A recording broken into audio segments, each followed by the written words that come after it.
Assalamualaikum warahmatullahi wabarakatuh dan selamat sejahtera. Okey, hari ni saya nak ajar kamu tajuk kelapa sawit serta kepentingannya terhadap pembangunan negara. Okey, jadi bila kita nak belajar tentang kelapa sawit, maka kamu kena tahu tentang struktur buah kelapa sawit. Jadi sila lihat pada gambar raja yang ada pada skrin ini. Jadi kalau awak lihat buah kelapa sawit dia terdiri pada 3 bahagian utama ya. Iaitu yang bahagian luar sekali yang berwarna oranye tu ya. Itu bahagian tu kita panggil sabut atau mesokarpa Okey. Selepas lapisan sabut ataupun bahagian sabut, okey, lapisan yang kedua adalah bahagian tempurung okey, tempurung yang berwarna coklat kehitaman tu yang ini okey. Lepas lapisan tempurung, okey, bahagian dalam sekali tu yang berwarna putih itu adalah bahagian isi rong ataupun kernel Jadi isi rong ni dia rupa bentuknya macam isi kelapa lah Kalau kamu pernah tengok isi kelapa, maknanya warna putih dia lebih kurang begitulah okay, jadi pada bahagian buah kelapa sawit, bahagian yang menghasilkan minyak adalah bahagian isi rong dan bahagian sabut. Okay, walau bagaimanapun sabut adalah bahagian yang paling banyak menghasilkan minyak. Jadi minyak masak yang awak gunakan tu adalah datangnya daripada bahagian sabut.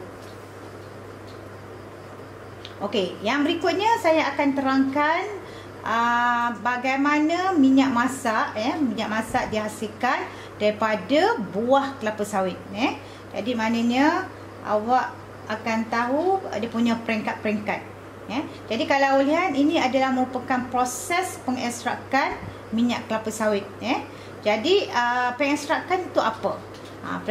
Pengekstrakan tu merujuk pada proses kita nak mengeluarkan minyak daripada buah kelapa sawit Okey, jadi kalau awak lihat berdasarkan carta alin ni carta alin ni kamu akan nampak dia menyatakan ada 5 peringkat Okey, tetapi kalau awak lihat dekat buku teks ataupun buku lain yang kamu jumpa, okey, ada dinyatakan sebelum penulinan ni, maknanya selepas pengekstrakan, ada juga dinyatakan penurasan nanti sebab apa, nanti saya akan terangkanlah untuk penurasan tu apa dia punya fungsi dia okay, jadi saya akan terangkan pada kamu langkah yang pertama iaitu penserilan jadi penserilan adalah proses proses yang dilakukan kepada tandan kelapa sawit tandan kelapa sawit akan dipanaskan. Jadi kalau awak lihat kat sini dia tulis distimkan distimkan ni maknanya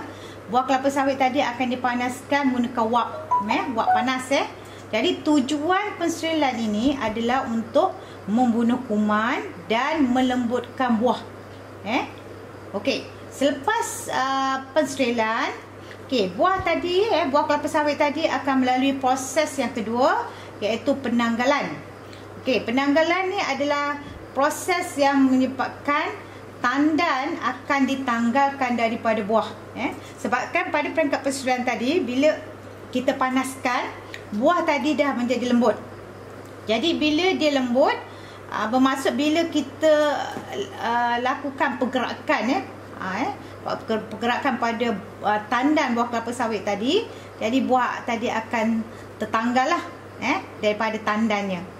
Okey, jadi itu yang berlaku pada peringkat penanggalan maknanya buah kelapa sawit akan ditanggalkan daripada tandannya Selepas buah tadi ditanggalkan maknanya buah tadi akan dihantar ke mesin pencerna Jadi bila pergi ke mesin pencerna, dia dah melalui proses pencernaan. Okey, jadi pencernaan adalah proses di mana buah tadi akan dihancurkan dan dicernakan oleh bilah tajam yang berputar. Okey, jadi bila dia dicernakan, nanti buah kelapa sawit tadi dia bahagian yang sabut dengan bahagian yang dalam tu yang ada tempurung tu tempurung bersama dengan isi rong tadi, dia akan terpisah. terpisah. Jadi bahagian mesokap, bahagian mesokap akan melalui proses pengekstrakan yang lain. Yang bahagian tempurung bersama dengan isi rong akan melalui proses pengekstrakan yang lain. Jadi maknanya bila peringkat pengekstrakan ni tadi, maknanya dia dah pecah pada dua. Pecah pada dua, iaitu bahagian sabut dan bahagian yang bahagian isi rong. Okey. Jadi pengekstrakan ini adalah proses di mana minyak akan dikeluarkan daripada sabut dan juga minyak akan dikeluarkan daripada bahagian isi rong. Okey. Jadi untuk sabut, sabut tu dia akan diperah. Diperah macam mana? Dia akan menggunakan penekan hidrolik. Jadi maknanya sabut tadi akan ditekan, kemudian bila ditekan, minyak akan keluar daripada bahagian sabut tersebut. Okey. Manakala bahagian tempurung dan isi rong tadi, maknanya dia akan dihancurkan, dipanaskan. Dipanaskan maknanya macam isi rong tu akan jadi kering lah. Jadi dia akan kering, lepas tu dia akan dikisar untuk mengeluarkan minyak daripada isi rong tadi. Okey. Selepas pengekstrakan, untuk sebelum penulinan ni ada satu peringkat lagi tapi tak dituliskan pada slide inilah, iaitu peringkat penurasan. Peringkat penurasan ni dia tujuan utama dia kita nak mengasingkan gentian sabut dan pepeja-pepeja lain yang mungkin ada dalam minyak mentah, minyak mentah yang telah dikeluarkan daripada bahagian sabut tadi. Jadi penurasan ni macam kita kata nak tapis lah, nak tapis supaya ada gentian sabut yang bercampur dengan minyak tadi, dia dapat dipisahkan.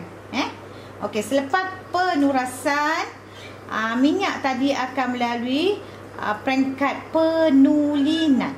Okey, jadi penulinan ini adalah nak menukarkan minyak yang keadaan dia, kalau awak lihat warnanya yang pekat, warna keperangan, oranye pekat, jadi warna tu kita nak singkirkan. Jadi kalau lihat salah satu daripada peringkat penulinan, minyak tadi akan dialirkan melalui karbon teraktif.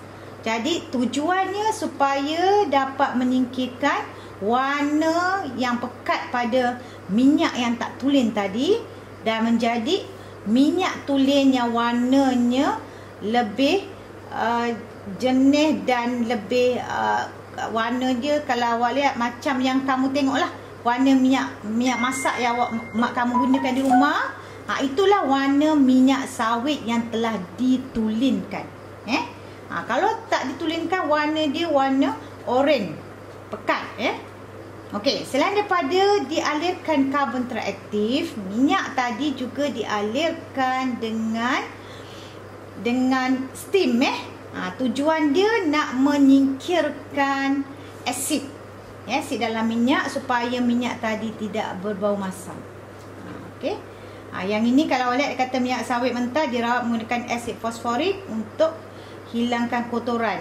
Jadi maksudnya ni bahan lain lah yang dilakukan untuk menghasilkan minyak yang tulen lah, Okey, jadi itu peringkat-peringkat yang terlibat lah dalam proses pengekstrakan minyak kelapa sawit. Okey, yang berikutnya kita lihat apa dia kegunaan minyak kelapa sawit. Jadi kalau awak lihat kat situ, dinyatakan ada 4, sebenarnya banyak, tapi di antaranya, okey, minyak kelapa sawit boleh digunakan untuk membuat bahan makanan seperti apa? Seperti margarin, okey, minyak masak, okey, dan bahan pharmaceutical, yang ini maknanya ubat-ubatan, yang kita boleh makan lah, okey.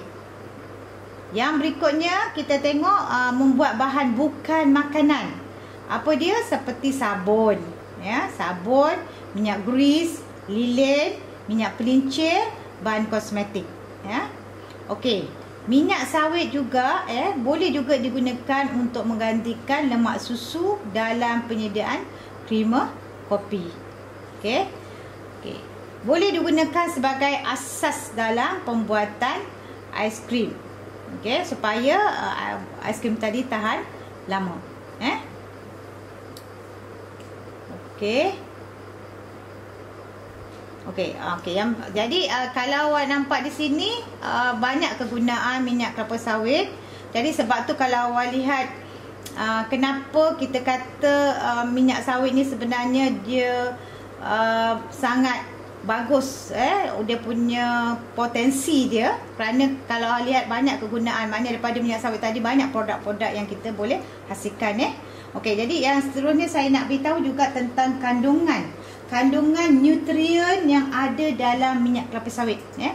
Okey, jadi bila kita kata kandungan nutrien ni, maknanya boleh kita katakan apa kebaikan yang ada dalam minyak sawit tadilah, minyak kelapa sawit. Okey, pertama kalau awak lihat dia tinggi kandungan beta karotina, beta karotina. Jadi dia adalah pengantioksidan.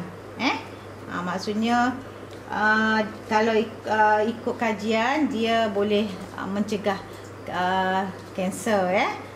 Okey. Yang berikutnya dia tinggi kandungan vitamin A dan juga vitamin E. So vitamin A dan vitamin E. Itu di antara kebaikan lah ataupun kandungan nutrien yang ada dalam minyak kelapa sawit. Okey, itu saja yang kamu perlu tahulah tentang kelapa sawit dan juga dia punya kepentingan. Okey, itu saja yang saya nak sampaikan untuk hari ini. Okey, sekian, terima kasih.